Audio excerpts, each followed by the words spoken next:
welcome to another incredibly great edition of the Ask Dr. Jack Show. I am Dr. Jack Velez, chiropractor in Omaha, Nebraska, and we are here not trying to give you medical advice whatsoever. We're just trying to give you great information that you can use to improve the health of yourself and your family, and it probably doesn't even apply to today's topic. So as you know, if you've seen any of the past videos, we have improved the Dr. Jack Show to this is version 2.0. In order to accomplish that, we brought Aaliyah from behind the front desk to help us out and facilitate some of our dialogue. All right. Hi, everyone. So today, last week we talked a little bit about school supplies for your kids. And a mom came to us and wanted to know what things she should do to prepare herself for the school year, or to get through the school year, I guess.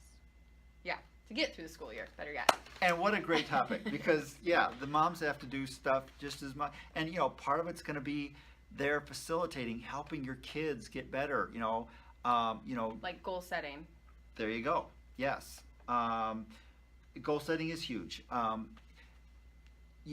If you start early in your child's academic career, teaching them how to set goals, they start doing it naturally. By the time they get to college, they will do it automatically, and it's amazing.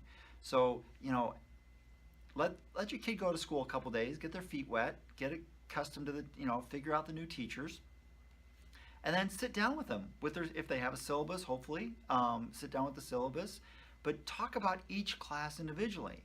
And just say, okay, what kind of grade are you expecting to get? Make them set a goal.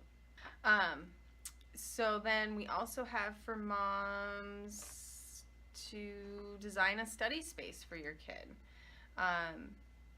Different kids need different environments to study and get their homework done, and it's your job to provide that. And it's so true, because there are certain things you have to do. You got to make sure that the kids got a place where they can just go and sit and study and know this is my space.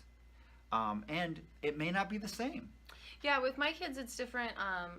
My one daughter really likes to just work by herself in a very quiet space, and she'll power through everything. And then my other daughter really likes to feel really supported at home and kind of have me sit with her and be there for her, even though she doesn't generally need help.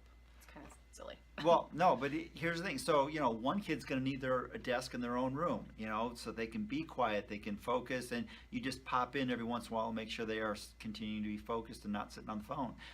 The other kid might need a little place in the kitchen so that while you're preparing dinner, they can interact with you and you can keep them engaged and focused and on their studies in that environment. So, there's not a one-size-fits-all when it comes to this. Not at all. And then we have meditation. Meditation. Okay, so this is one that, I don't know, I was very lucky.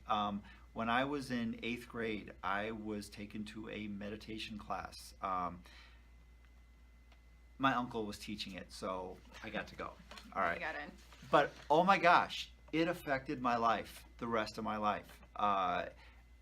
Learning how to just quiet the mind before your test. I mean, there's an art to that. To quiet your mind before you have to study for a test, just to clear out everything and really learn to focus.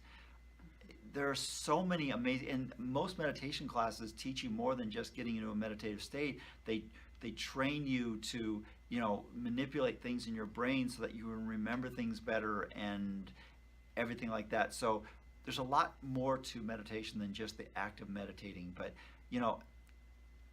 really cool life skill should you have that opportunity to pass that on to your children.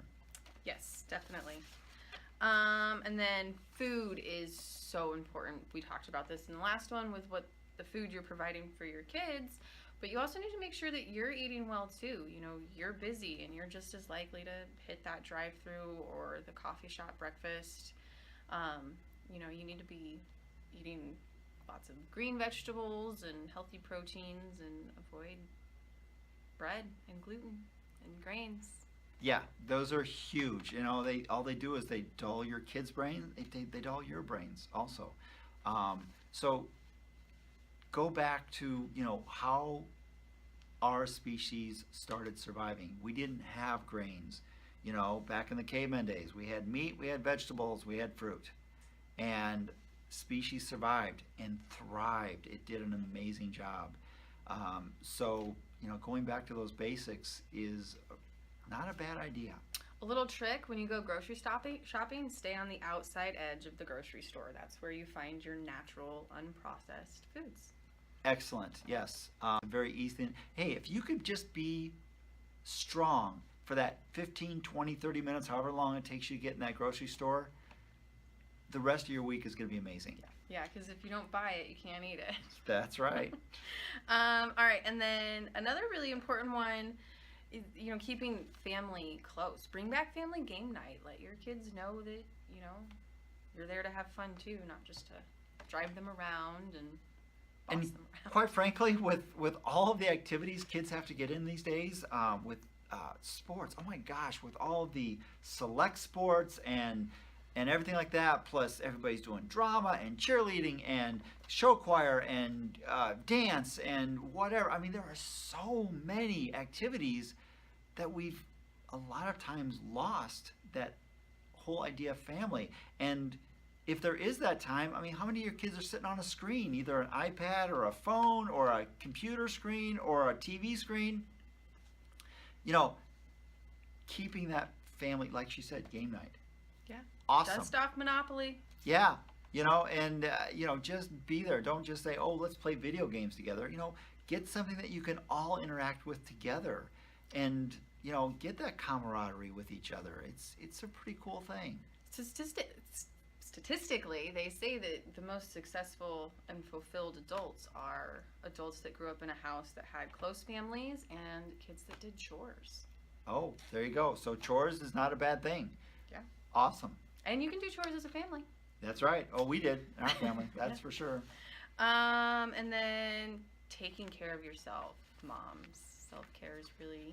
And dads. And dads. And Sorry. dads. You can't take care of other people if you're not taking care of yourself. It's so true. You know, you got to get your exercise. So whether that's going to the gym or running around the block or, you know, doing Insanity Yoga. or Taibo or yoga or whatever in the basement, you've got to have some time for yourself. Maybe that's after you put the kids to sleep. You take a few minutes. Maybe you get up an extra little bit early and you do that time. You don't need a lot. You know, a half hour is good, but you do need that time. Definitely. It's really important. And then one of the things that we found with our moms in our practice is they're most worried about bullying and peer pressure. And that's a tough one. I mean, there's not a lot you can do about what other kids and other people are doing. Personally, my advice is just make sure your kids feel really supported and that they have, you know, lots of places to go with these problems, whether it's school counselors, aunts and uncles, cousins, whatever. You know, sometimes they don't want to talk to mom and dad. You're right. Peer pressures of the two is a little bit easier because that's a lot of self-esteem issues. And you should be able to pick out whether or not your kid has good self-esteem. I mean, they can come from the best family and self-esteem be an issue. So you might need to bring in a professional to help them with that. But self-esteem is huge. Yeah. All right. Well, that's it for this episode of the Ask Dr. Jack Show. So excited that you're here. We can't wait till next time when you can see us. If you like this, please like, share, do whatever. Comment. Comment, Facebook, YouTube, all that stuff. Have an awesome, happy, and healthy day, and we will look forward to seeing you on the next episode of the Ask Dr. Jack Show!